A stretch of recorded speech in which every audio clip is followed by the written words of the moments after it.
Hey guys, welcome back to YOML. This is the Year of Magical Learning podcast. So today we have a new book, and this is part one or two.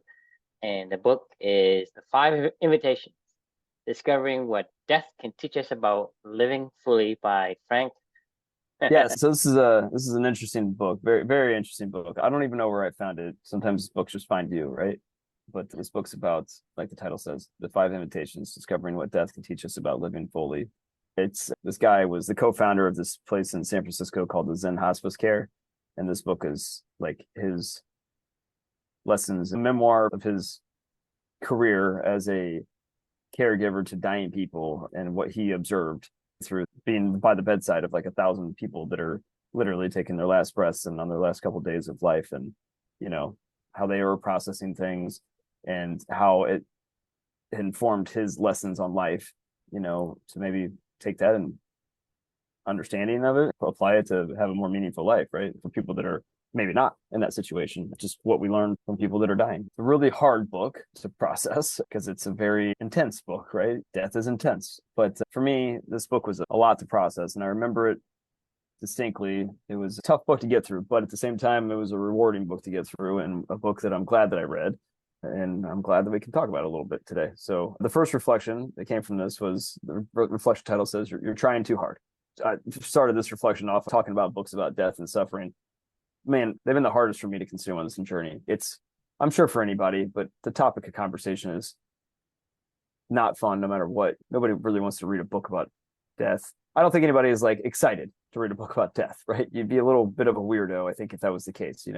But for me, it was even weirder because obviously what I went through with my daughter, and for the first couple years, I would say, yeah, the first couple of years after her death, it was really hard for me to try to explore these topics just because I wasn't there yet. I wasn't mentally able to do it. I tended to try to find other things to learn and think about and reflect about and keep my mind off of these kind of topics, right? Because they hurt, they're painful.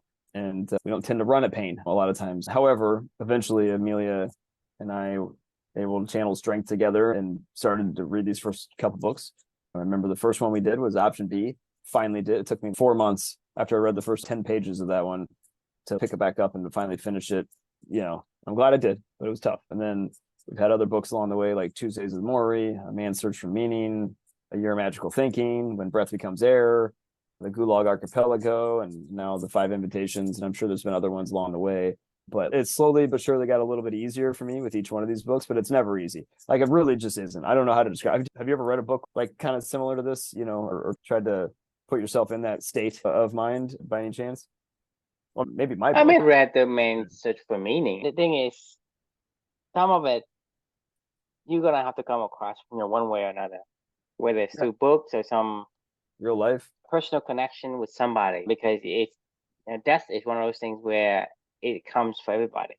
Mm. And you will, depending on how long you've been on earth already, you will know personally or through an indirect connection that you know somebody.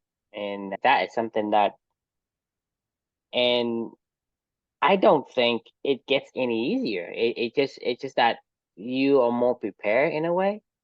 But I think, to me, it always makes you think, right? Because Mm. it always put things into perspective. Yep. The most pressing and the most emergency that you have for the day, certainly it's like so little. It is so little that it doesn't even register in your mind. So, when my uncle passed away, right? I don't remember what I did at work. That doesn't matter. I could be spending 3 months trying to prepare for a project and present it to get a new contract with a government agency, whatever. And that doesn't matter. I mean, Right. basically, you completely forget about it. You spend 3 months with so much resources and late nights. And when my uncle passed away, he was close to me. It Right. shocked you to wake up. I don't know if it gets any easier. I think you may feel it's easier because you're more prepared, and then Oh, then yeah.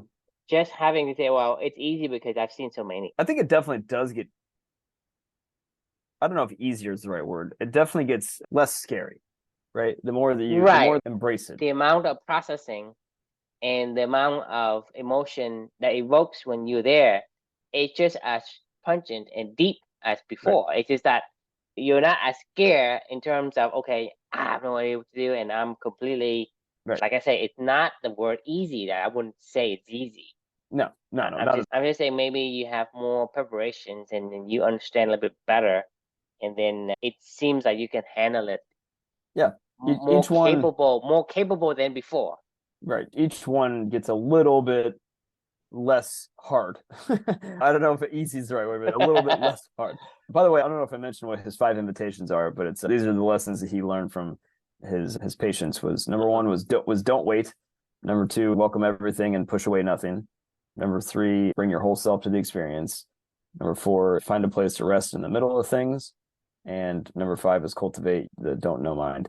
I think when you sum up all those things, well, here I'll get to the reflection in a second, but there's something about these books that do exactly like what you just described, Drew, of it makes you just stop and it makes you go, this is hard, this is painful, this is real life though, right? Like this is stuff that we all have to figure out, to embrace and to process, at a certain point in life, and we're all going to be there, eventually at a certain point in life. And we've talked about this many times on this journey with, books like The Entrepreneur Roller Coaster, where Darren's talking about his friend that says, don't miss the point, or A Man's Search for Meaning, like, a man who has a why can overcome any how. Kind of, these are lessons from people that were at the end of their life. Well, I guess Viktor Frankl survived, but the lessons that those people always tend to share is something along the lines of, man, I wish I had more time. I wish I would have enjoyed the little things every single day. I wish I would have not worried too much about that stupid project, when I was 40 years old that I worked 3 months on, that nobody gives a shit about anyway, and they're never going to give a shit about in the first place. I wish I would have spent more time doing this. It's always about slowing down and enjoying life, right? Like, it's really what it boils down to when you hear these stories from people about enjoy life, understand why you're here, and embrace it while you're here. Just right? like we talked about yesterday. Like we were talking about yesterday. You want to put a dead in the universe. Like, why? Yeah, right. Right? And then when you're on your deathbed, that dead universe means nothing. Like I say, it could be the most important thing in your life, and then suddenly you experience one of these things, and that becomes like vapor. Have you ever seen Steve Jobs' final words? Do you know what they were? Oh wow. Oh wow. I'm serious. Like, when he literally, the last 2 words that came out of his mouth when he was in hospice on his deathbed was, oh wow. Like, like, this is what his author said in his book. What does that mean? Like, I think he just realized, wow, life's pretty amazing. I mean, nobody knows what he means by that, but I think after I heard his story, I forget what you call it, an autobiography. Yeah, it's a biography. It was just a biography, but it was written with him. So what does that make it then? I guess it's an autobiography because it's ghost written. Right. It was written with him being interviewed throughout the whole entire time and having say in the whole thing. Kind of like a hybrid. So right. Autobiography is usually you write it yourself. You write about your own life. Biography is when somebody else write about you. Like we write about Benjamin Franklin. That's a biography, right? Right. So you could say that is a autobiography or a biography because you kind of co-author your own life story. Right. Yeah. I mean, like Elon Musk's book with Walter Isaacson isn't an autobiography, but it's also not a, anyway, it doesn't matter. We're getting into semantics, but the point being is, after I consumed the whatever you want to call it, that Steve Jobs and Walter Isaacson did together, like, I took that as him going, oh wow, like, life is really fucking incredible, like, I'm seeing this for the first time. Oh wow, I got screwed. could be that too. Or, oh wow, I screwed up, by being such a shithead, for so many years, and I don't know, it doesn't matter. But either way, like, you get these sentiments from people all the time when they're in their last couple of months, where they realize how important and precious life really is, and we forget it day by day. So the thing that this book made me think about is, have you ever been out on a run or doing a workout where you're like, I'm going to push hard today? You know what I mean? Like, where you're just like, I'm going to go at it. I'm going to get after this, whether it's coding or something like that, where you're like, I'm going to really try to take, if my baseline is here, I'm going to go to here. And I'm just see how hard I can push it. You don't do that ever? No, I'm not like serious. I quit. Fair enough. I mean, like I told you, the thing is, I will try to push a boulder that is in front of me on the road. I will try to push it. But if I push it and it doesn't move, I don't push it anymore. I say, well, it's heavier than me. I ain't doing it. And so I do try. But with the moment it gets to the point where I say, well, this is why I told you about one of my strengths in coding is that I don't bang my head against anything. And this is the reason why I told you, like many times when I go into a project, right? I've inherited a project that over 3 to 4 years, over 7 different developers could not fix a problem. I can fix it in 2 days. And it's not like I'm fixing the issue. It's like, what do you need done, right? That's how I fix it. That's how I remedy most of the things. Same thing with the app that broke, right? It broke, and the user can't use it, and they're trying to fix it. They can't fix it, and then they call me in. I said, call in the specialist, right? They call me in. I say, well, that thing is broken. Just use something else. All right. And so the guy said, they make it look easy. Well, it kind of is. Because the thing is, if I had, so the thing is, sometimes, like I said, everything is pros and cons, right? Sometimes you're really, really competitive and you're trying to get your way into one thing. It is also your disadvantage because you go there and say, I am strong enough. I can make this happen. I can figure out how to make it work the way it is. Right. And so to me, I don't do that. And sometimes it's bad because let's say that is a good solution, but I don't put enough effort in it. So I never give enough of an oof for it to like push it. So it's always pros and cons, but it depends on your individuality. What are you, kind of like geared towards? Like what is your affinity towards? If your affinity towards certain thing, right? Use that as your advantage. And so if the other things are not, like what you and I were saying is, don't practice on your backhand. Just find somebody who's good at the backhand, and then just swing your forehand and let it rip. Right. No, for sure. But I don't know what it is, but for me, I agree with what you're saying, by the way. But I also know for myself personally, sometimes I just like to go as hard as I can and see what happens, right? It's almost more of a curiosity. It's like, can I do it? Yeah, I don't care if I fail, but I'm like, can I do it? Their own strengths and their own, I guess, desires in core value. This is what we call core value, your desire, right? I'm just competitive. When you're competitive, I like it makes you feel, you enjoy it. Right. I love challenging myself. You enjoy it so that even in the stress of pushing hard, you actually get joy out of it. And so that's still core value, right? It's still core value. But the thing is, if you push hard, but you don't get joy out of it, for me, like I told you, read Yvon Chouinard, right? I say, well, this thing sucks. I don't like it. I quit. And I told you guys, look, this book sucks. Everybody was saying, hey, this is a great book. It was recommended, blah, blah, blah. I just came to tell you guys, well, I didn't read it. I just stopped reading it. I just quit. Like, it's a bunch of mumbo jumbo to me. I can't say it's a mumbo jumbo to a lot of people, but I don't care if it has like 1,000, 100,000, 1 million reviews of 5 stars or whatever. I would tell you it sucked for me. Right. I agree. You're good at recognizing that and moving on. Like I guess what I'm getting at ultimately with this is like on those days when I do want to push myself really, really hard for whatever personal reasons that I want to do it for. Like what always ends up happening for me is I'm running along, I'm cruising at a nice pace, I'm going, I don't know, let's say 7:30-minute mile or something like that, right? I'm feeling good. My breathing's fine. My body feels okay, and I'm like, all right, I'm gonna go for a 6-minute mile or something like that, or whatever, right? I'm gonna really push hard. I'm gonna crank it up. For me, that's pushing hard, right? So I'm gonna crank it up. What ends up happening is my body tenses up, my lips, everything just gets tight, right? And I just try to push harder. Like I'm like, swing your arms faster, lock your face tighter, lock your muscles down harder. And it's like you just push forward and eventually you end up exhausting yourself. Like that is not how the guy, Eliud Kipchoge, runs a 4-minute mile for 26 miles. That's not how he does it. He looks like he's effortless. I mean, you could watch him run. He looks like he's just in a fucking, peaceful, nice zone. Like when I'm at like my 7:30-minute mile pace or something like that, right? Like he doesn't look like he's trying hard, right? Like that's the thing. It's like it doesn't look like he's dying. I mean, that's the point.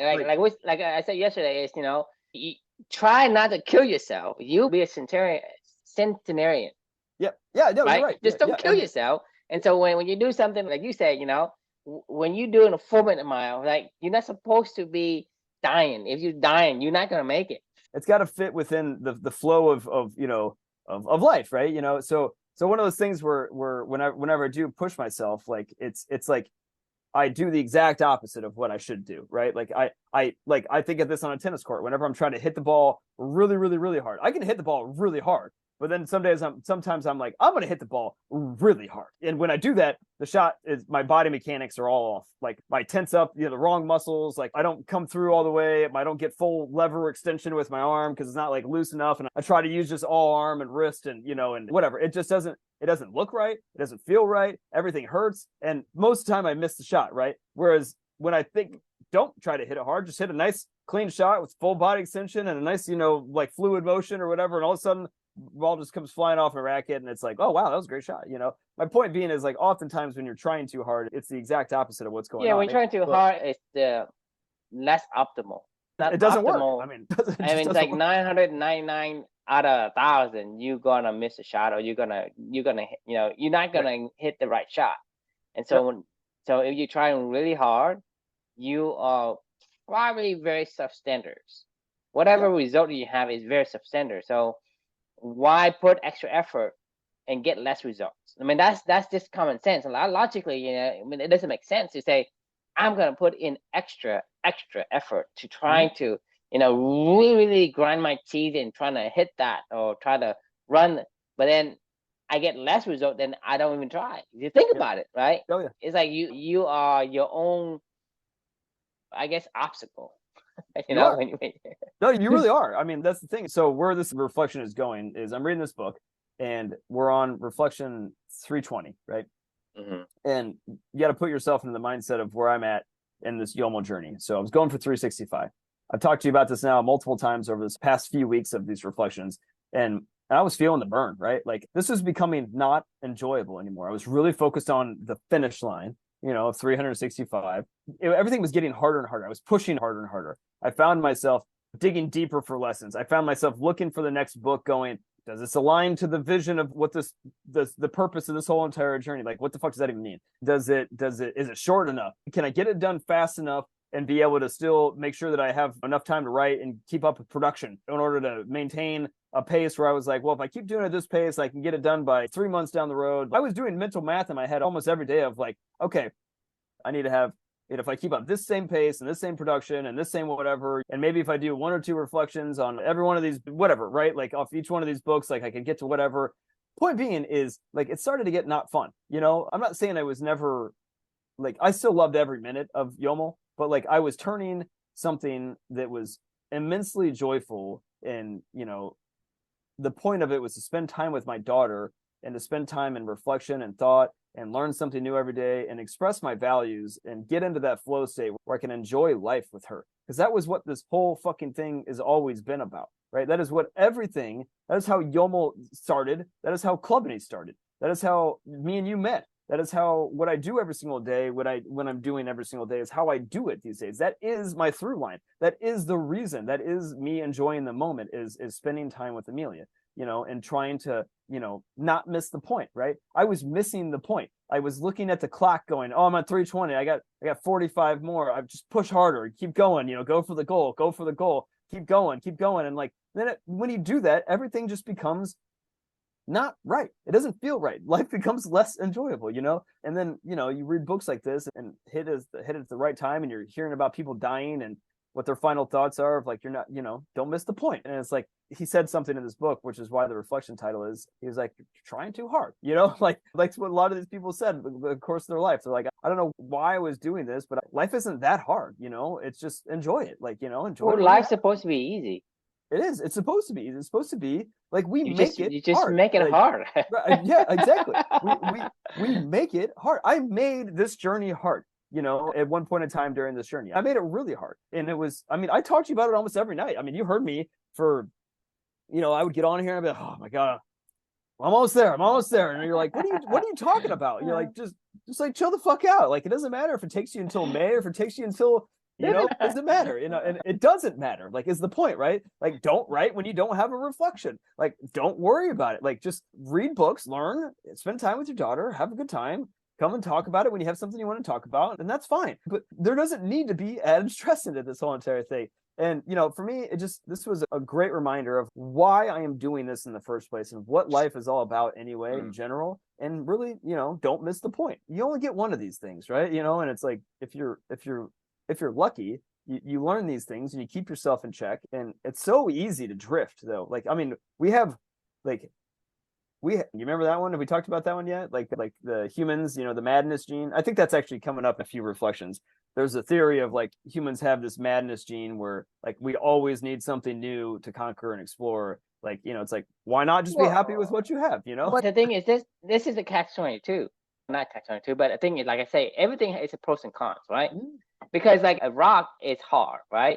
It's a pros and cons. Like I say, a rock is really good if you want to split a coconut or something to eat, but it's hard for you to put your head on to go to sleep.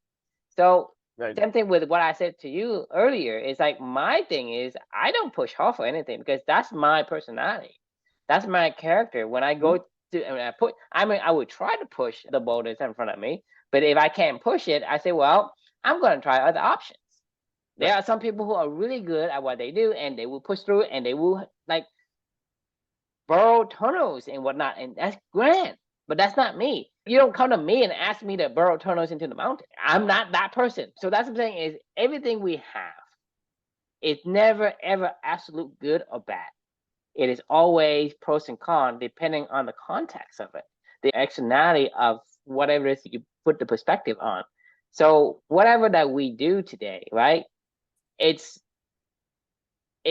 never what it seems to be. You know what I mean? So people get distracted. People get like the madness gene.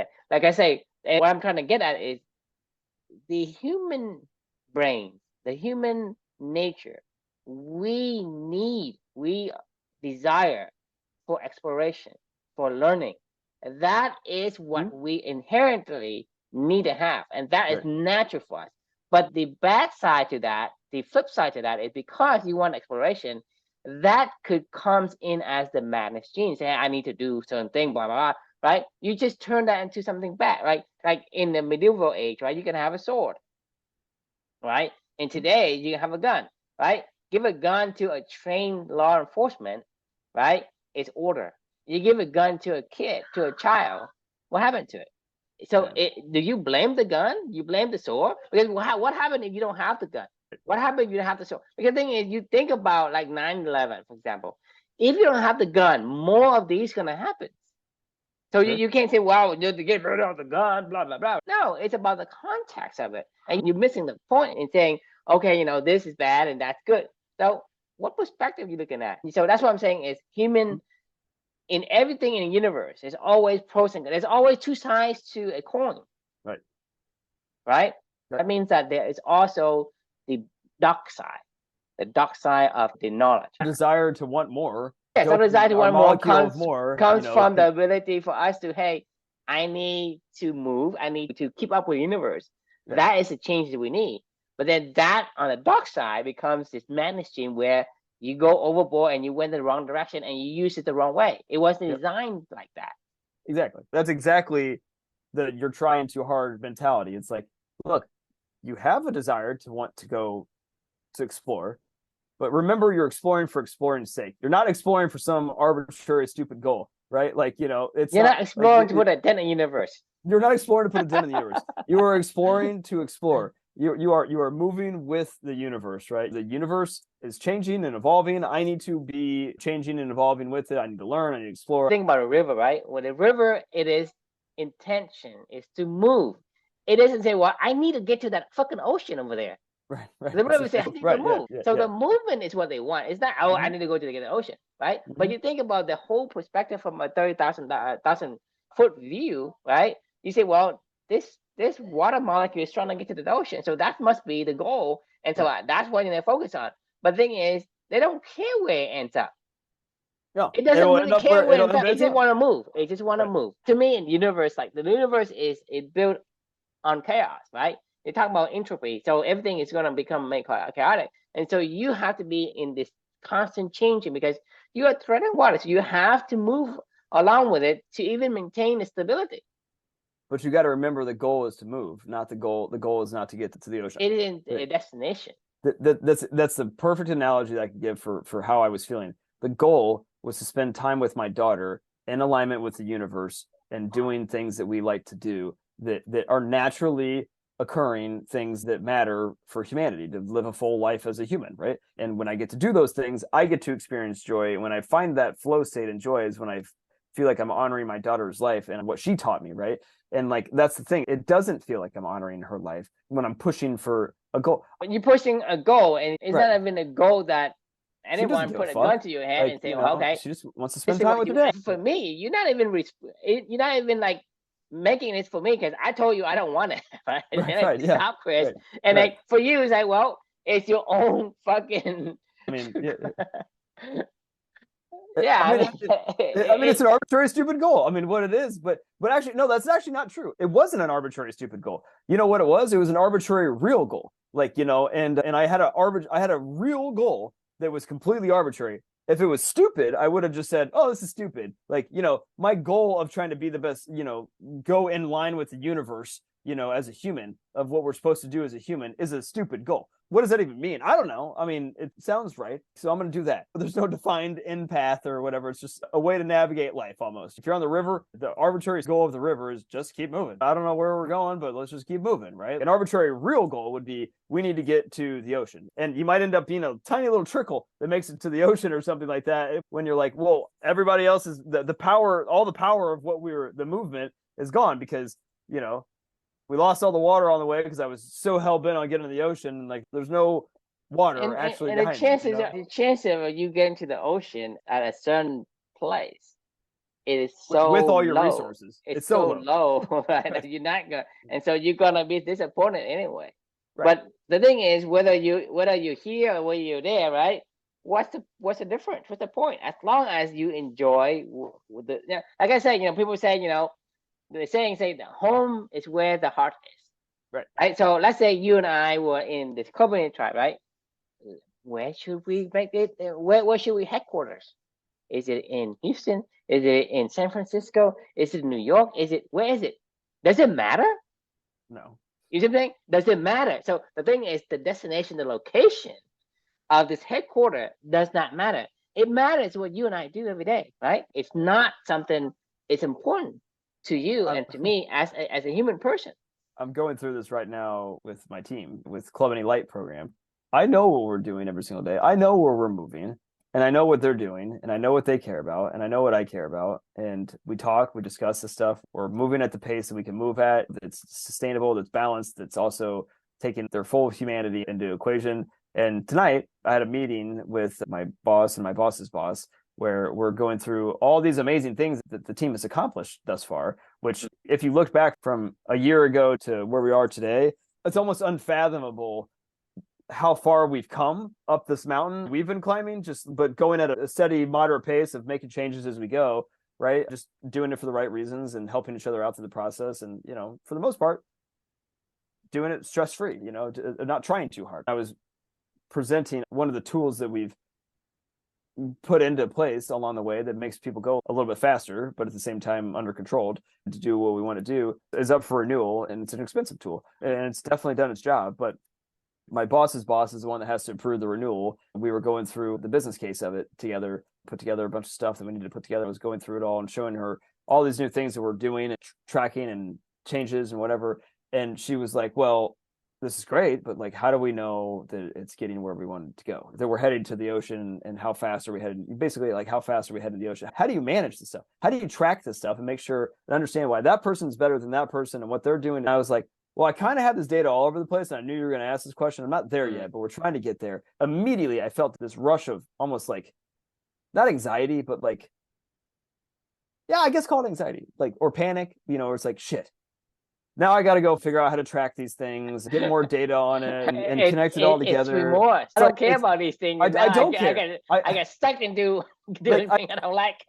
Well, you know what the answer that I can't give to her is, look, I know that we're going in the right direction. Just let it keep playing out. We'll figure it out as we go, right? I can't tell her that. And she knows she can't say that to me.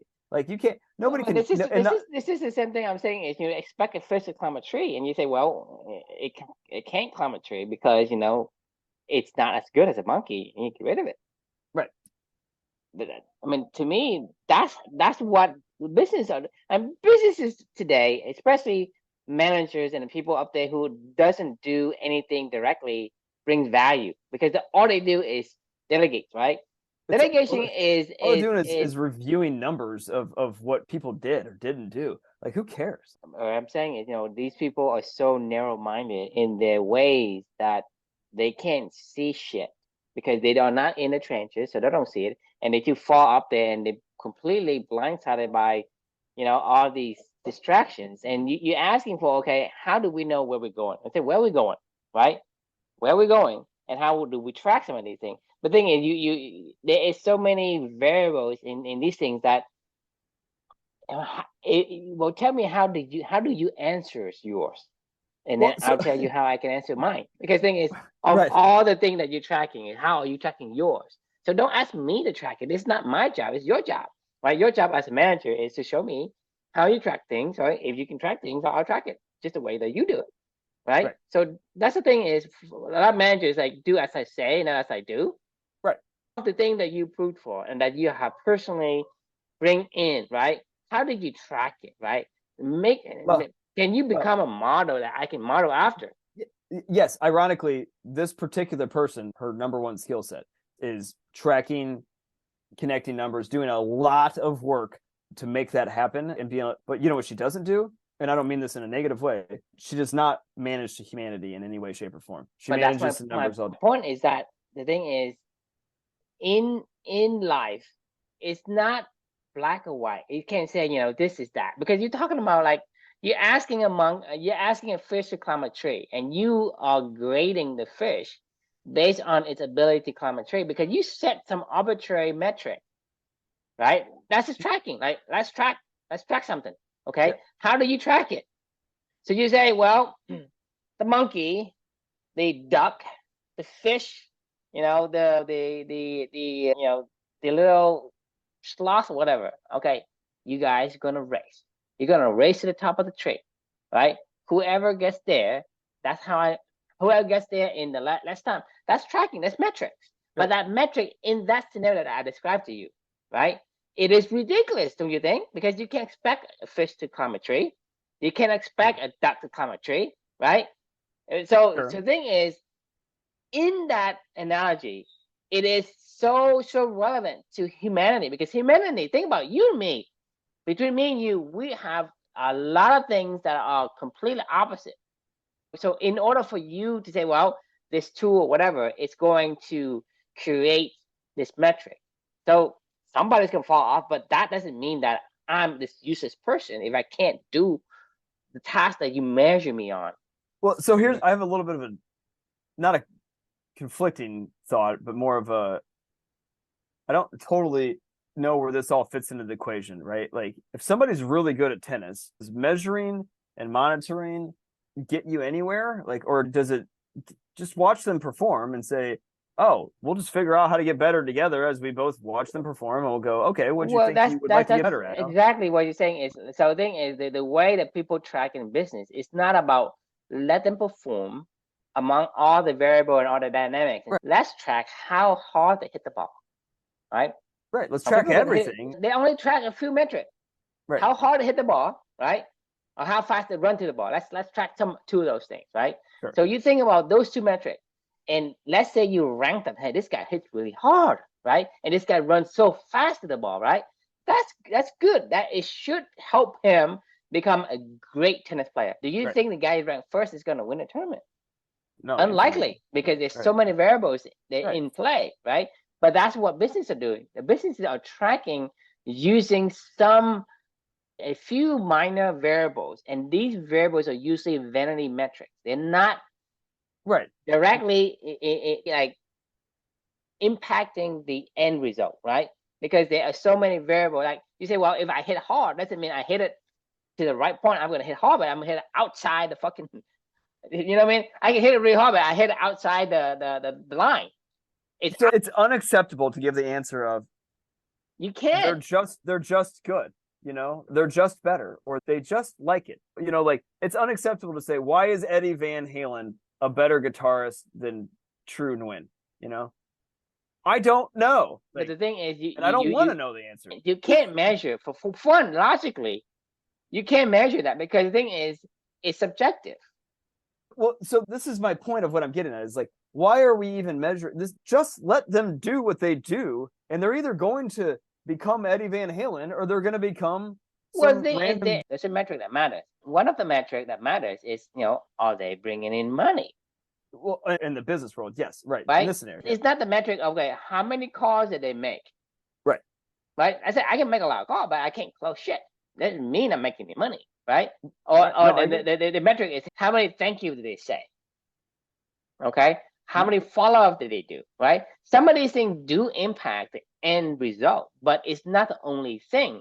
So you can't say I'm going to use this metric, because if you do that, you only narrow. You basically, this is what I'm saying is, you know how signal processing works, right? Because you have a bunch of signals in and you process them, and then the thing that kind of shocked me when I'm trying to build this binaural beat for the app is, people are doing signal processing, and what they do is they will eliminate certain signals, certain points, just because it's outliers.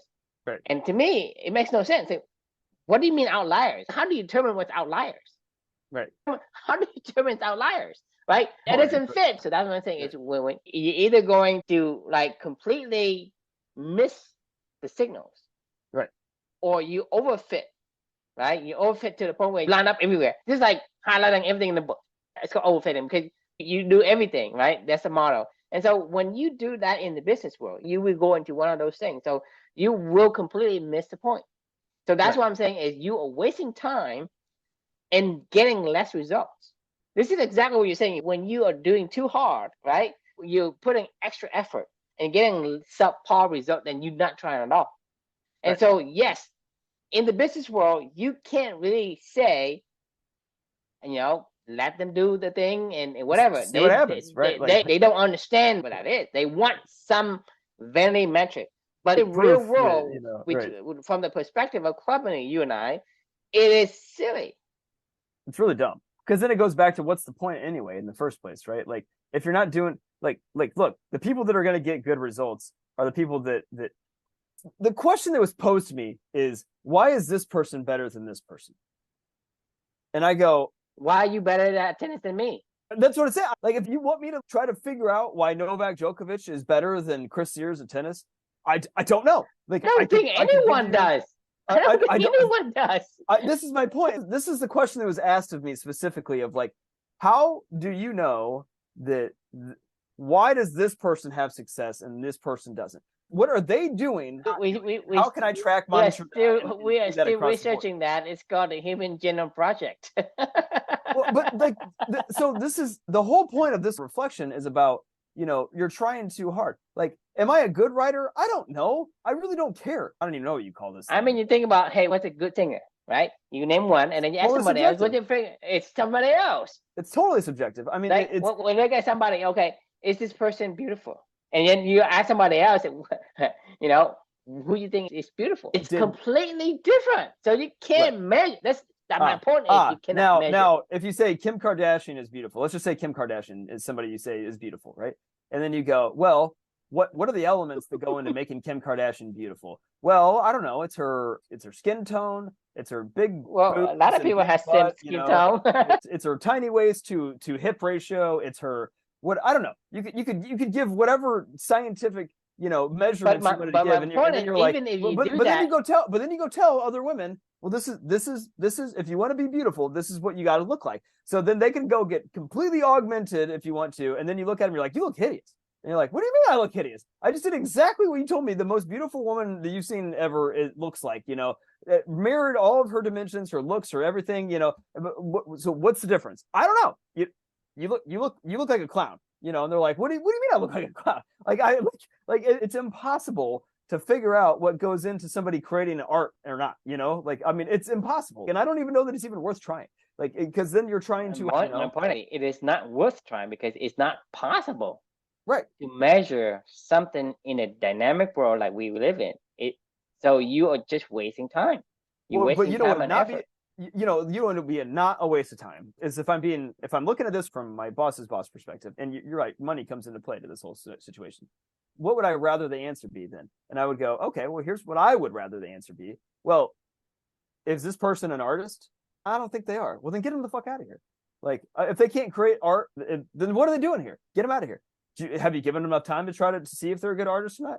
Yeah, I have. Like, and what's your assessment? I don't think their art's very good.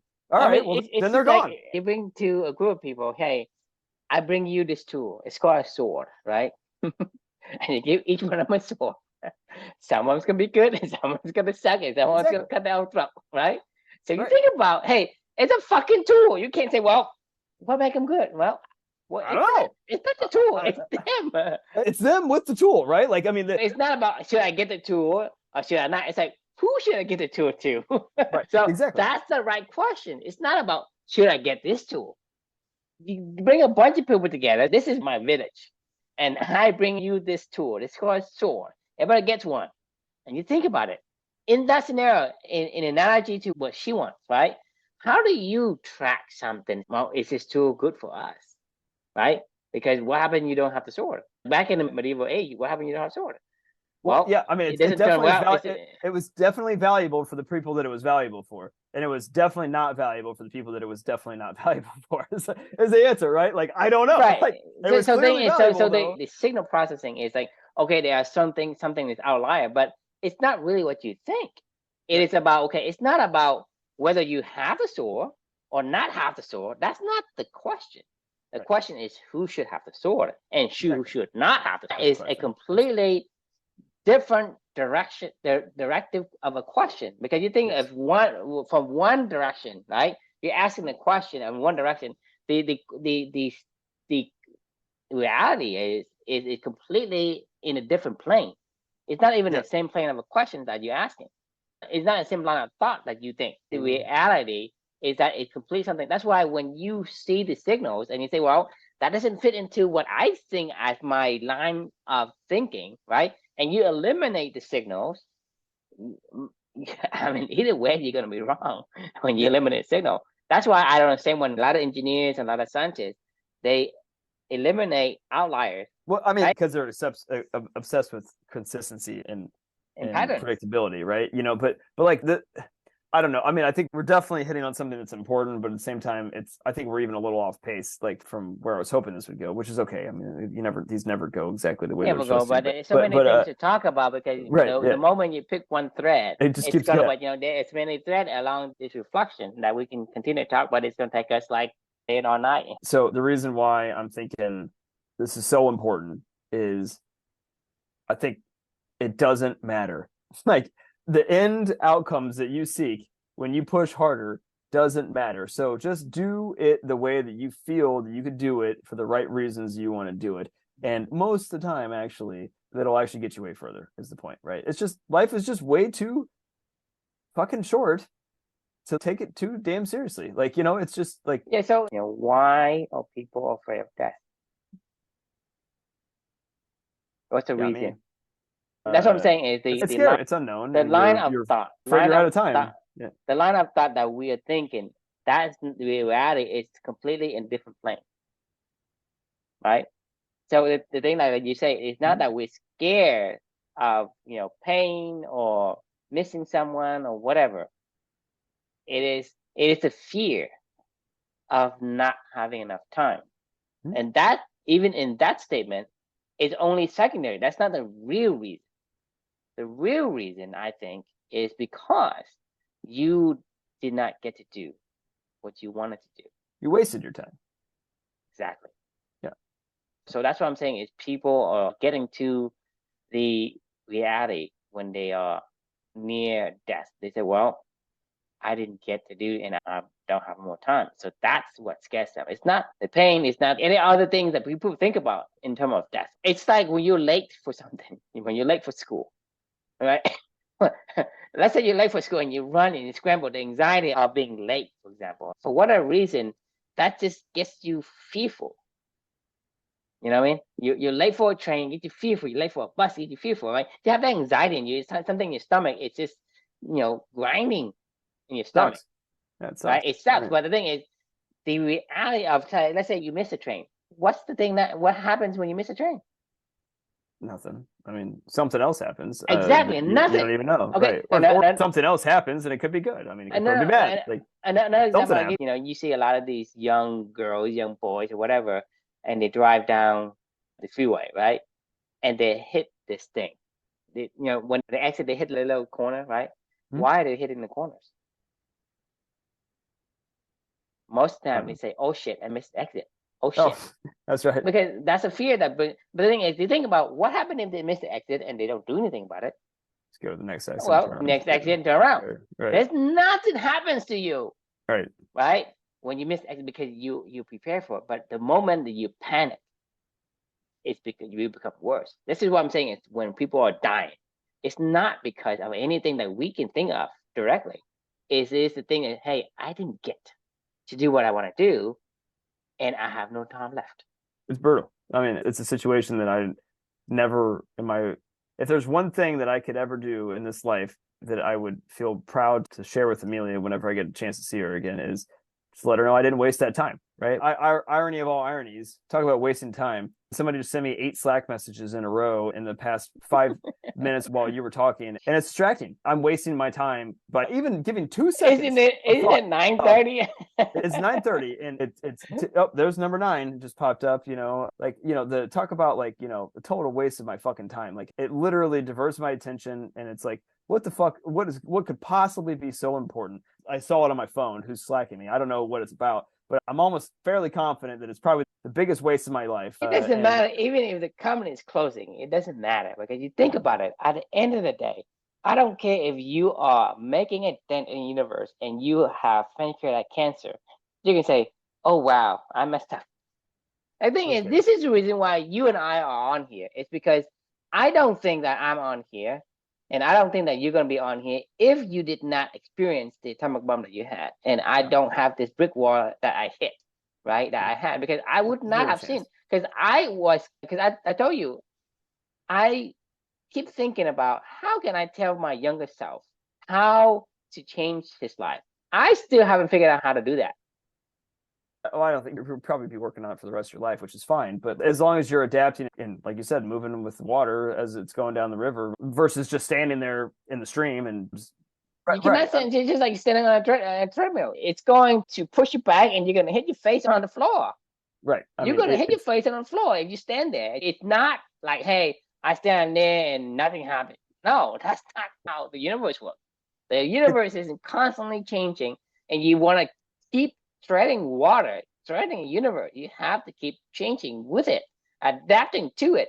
And the thing is, adapting to it is a change agent already. And imagine adapting to it and going against it, and then trying to put a dent in the universe. It's like, even if you go with it and then you try to arbitrarily speed it up, you let's say you're faster than it. You can't go treadmill. It goes a certain speed, and you can't go faster than it. And you can't go slower than it, and you can't stop, right? Gotta go with the way that it's going at the speed. It has to be compatible, right? Right, exactly. It has to align, right? You can't do things that you think, hey, I mean, to be clear, you can do it. Like what we're saying, just like you say, what was it you said yesterday? Fuck around and find out. Because hey, I'm gonna go faster than treadmill. Right? What's the thing of that, right? Yeah, fuck around and find out, right? I'm gonna stop running.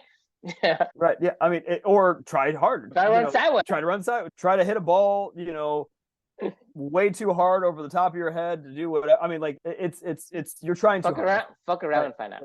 Don't try too hard. Try the right amount and enjoy what you're doing is the point, right? That if you're not doing the right way and you're not doing the right thing for you. I agree. I mean, it shouldn't be hard. Like, it should be like getting an A+ in school where you're like, oh yeah. No, yeah, I got an A+. To me, it's like in computer science, right? I barely do anything. And I cannot get a B. Okay, I just cannot get a B. Right. And even when I had a 0 in one of the projects, I could not get a B. So we have a project that we decided to do the work together, and basically somebody hand in the assignment without changing the names. And then the teacher finally said, it's the exact same name, so I'm going to give everybody who's involved 0, right? Even in that case, I can't get a B. And I didn't do anything. So this is called, you have an affinity for a certain thing. Like I said, a beaver has a waterproof pelt. It's going to stay in the water for like days without having the pruny fingers or whatever. And you're great at what you do, whether that's be able to talk to somebody or to get somebody to connect or to play tennis. That's your talent. You are made for it. That's your personality. That's your character. And so everybody has theirs. So if you do something that is different, like people trying to be in computer, they study so hard and they still can't get a fucking B. You get a C at best, right? They try so hard and get a C. That's what I'm saying is you try so much, so hard, and you still get a C. And the best you can do is a C. Yep. But you're trying Versus, too hard. hey, you don't do anything, and you get an A. It's like one example. My daughter, she has one B in her class, and that B is physical education, right? She has a 70. She has like a 70 in one of the assignment that she's supposed to do. So the assignment was to run 1 mile under 8 minutes. Right. So who fucking care? Yeah. Well, who fucking care? Right? Who fucking care about? Because then the guy is naturally going to have an A, but what does that mean? You know what I mean? Was there a guy's time and a girl's time, or was it the same time for both? I mean, I think the same time. 8 minutes. Kind of weird. 8 minutes is not 8 minutes. Easy. It's not easy. I mean, she's not out here to be, hey, I'm going to play professional sports or anything. Like, if she's fat, is she overweight? If she can't run over, if she can't even walk, she can't even jog, right? But to have somebody ding for not being able to make 1 mile, an arbitrary time, it's an arbitrary. Who made it? And then it's so naturally the guy who is physical and the guy who is sporty, or the girl who's sporty, it's going to make it. It's going to have an A easily. Right. And for her, it's a C because she can do it, right? But she's a girl. I don't know if it matters if you're a girl, because you can be a girl and naturally get good. No. I'm talking about the affinity of a person. So girls generally, more girls are not sport interested, right? They're more like, hey, I like this creative stuff. I like drawing. I like whatever. Sure. Boys are more physical because they inherently were born with it, right? Mm-hmm. So I would say 7% of boys is going to have more physical muscles and power to be able to do that task. Fit and they're physical and they can do that task. But majority of girls, like 70% of the girls, are not, and it's not the desire. So you're trying to measure something that's completely not your kind of character. So it is hard. She doesn't care. And second, it's hard because for her to say, well, I just can't make it right now. Certainly, like all my life, I'm doing these things. Right? I'm doing this artsy thing. And certainly you try to make me huff and puff and really buckle down and bite my teeth and block my muscle and trying to make 1 mile under 8 minutes so they can get the fucking A. What's the point? I told her, forget it. I'll give you an A because to me, that's stupid. So that's what I'm saying is people put stupid metrics for what? What is the point? Right? So you say, well, you go ahead and so the thing is, well, if this person a worse student than maybe a boy who can run like 7-minute mile, right? Even you run 7-minute mile, it's still pretty pushing it, right? It's challenging. I mean, it's challenging. I mean, an 8-minute mile is running like it, like 7.5 miles an hour or something like that. You have to put some effort into it. I mean, it's not easy. My point is, it's not easy for her. It's not easy because she is not born with the muscle, with the talent, or the desire to be physically prowess, right? She's not like that, right? It's just like, hey, it doesn't even matter if she could develop that if she wanted to, but she doesn't care. But she doesn't want to, right? So what's the point? Like, you should just ask anybody in a PE class, is the truth. Do you want to get good at running a mile? And if they say no, just give them a C and let them go. Like, But my point is, why give them a C? Like say I say, hey, Chris, you and I should go to school, and I'm gonna grade you on coding. It's like, fuck, I'm gonna be a C student. Right? I would be awful. My point is that why are we putting metric and then putting a grade on something? Yeah, because you say, hey, I don't know, I'm gonna grade fish on its ability to climb a tree, and I'm gonna say, well, this fish sucks. What's the point of doing that? So the final thought, because I gotta jump. My wife is a great dancer. Like she was like the captain of her dance team in Texas, which is like a big deal, right? Like in Texas, like the dance teams in high school or whatever, I guess are important. They're not Indiana. We don't really care about that shit. I don't even know that we have dance teams, but she was like a really good dancer. She was like a competitive, dance, contemporary dance kind of person. She's always been really good at movement. She can't catch a ball or throw a ball, save her fucking life, right? Like now me, like this is no joke. I mean, it's like I throw a ball at her and it hits her in the arm and she's like, whoa, she cannot catch, she cannot throw a ball. It is baffling to me. I'm like, how can you not catch this ball? You're pretty coordinated. You could do all these things, but vice versa, on the other side of everything, I am the worst dancer ever, but I can do an insane amount of coordinated, incredibly intricate coordinated things with hand-eye coordination. Because you're using coordination as a metric. It is not, it has nothing to do with rhythmic dance versus, you know, whatever I do, right? Like there's the it's not about coordination because you can walk fine, right? Yes, it's not about coordination. Like I've tried so many times to learn. She could try to teach me the most basic dance moves, and I swear to God, it's like a fucking different language. I'm like, wait a minute, you put this foot here, that foot here, then you go like this, and then you're supposed to. I try to make it super. Like I can do some incredible things with my body of like very intricate, fast motion, very quick, explosive things, right? People see me do it when in my element and they're like, whoa, that's fucking insane. I literally can't do like, I don't even know what the fuck that even means, but it's like, you asked me to do that, and I'm like, I tried. I don't know what you mean. Like, what do you want me to do? You know, I just can't do it. So, like, to your point, I could spend all day long probably trying to study dance and try to get better at it, but I think that would probably be a mistake. I've definitely tried to dance in my life, and I'm just not any good. And there is no affinity for me to want to get better at it either. Like, I don't mind moving my body every once in a while. Like, your daughter probably doesn't mind going jogging or something like that if she wanted to, but she doesn't need to go run fast, and she doesn't care. Right? My wife doesn't need to be really good at hand-eye coordination and catching balls and hitting balls. She doesn't give a fuck. Anytime I've ever asked her, I've tried to teach her to play tennis before, and she's just like, I don't want to. I think she went out there one time, and she's like, I don't want to fucking do this anymore. I tried to get her to go play pickleball with me, and the only reason she's even gone to the courts recently is because of Luca, not because of me, because Luca wants to be out there. Every once in a while, she'll hit a little ball, the pickleball across the net to keep Luca entertained. But anyway, it's like painstakingly, you know, like she hates it, like, you know, and I can tell her. She's like, I don't want to do this. Like, you know, that's your point. Everybody has their own. Right. Whatever it is, you have your own. Exactly. Do that and don't try too hard and enjoy your life for what it is, you know, because you don't get too much time. That's the final thought. Question we can leave for everybody is, are you currently trying too hard? It's actually one of the better questions because it's a really open-ended, ambiguous question, but you could go, shit, I am fucking trying really hard right now. And you're like, why am I trying so damn hard? Like, is this hard? Probably shouldn't do it. Say, if you have a drill, you can do the rock. But if I have a drill, don't try to knock a hole into the boulder if you can't do it. That's what I'm saying. Is for me, it's like I give that chef nothing. Okay, forget it. I quit. I'll go somewhere else. Right. Awesome. All right. Well, thanks for joining, everyone, and we will see you tomorrow night. Sounds good. See you.